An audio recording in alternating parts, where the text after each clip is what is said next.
حالتون چطوره؟ نتایج ارشد وزارت بهداشت هم اومدم توی این ویدیو بهتون نشون بدم که چطوری نتیجه کنکور ارشدتون رو ببینید. پس حتما این ویدیو رو تا انتها ببینید و اگر هم سوالی داشتین تو کامنت ها ازم بپرسین. خب برای این کار ارشد وزارت بهداشت رو سرچ کنید. روی نتیجه اول جستجو کلیک کنید.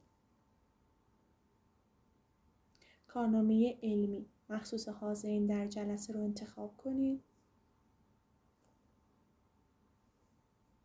مجدد کارنامه علمی رو انتخاب کنید. کد رهگیری ثبت نام رو تو این قسمت وارد کنید و قسمت مشاهده رو بزنید. امیدوارم که اون نتیجه مطلوب و دلخواهتون رو به دست آورده باشین. اگر که این ویدیو براتون مفید بود حتما ویدیو رو لایک کنید و کانال من رو سابسکرایب کنید.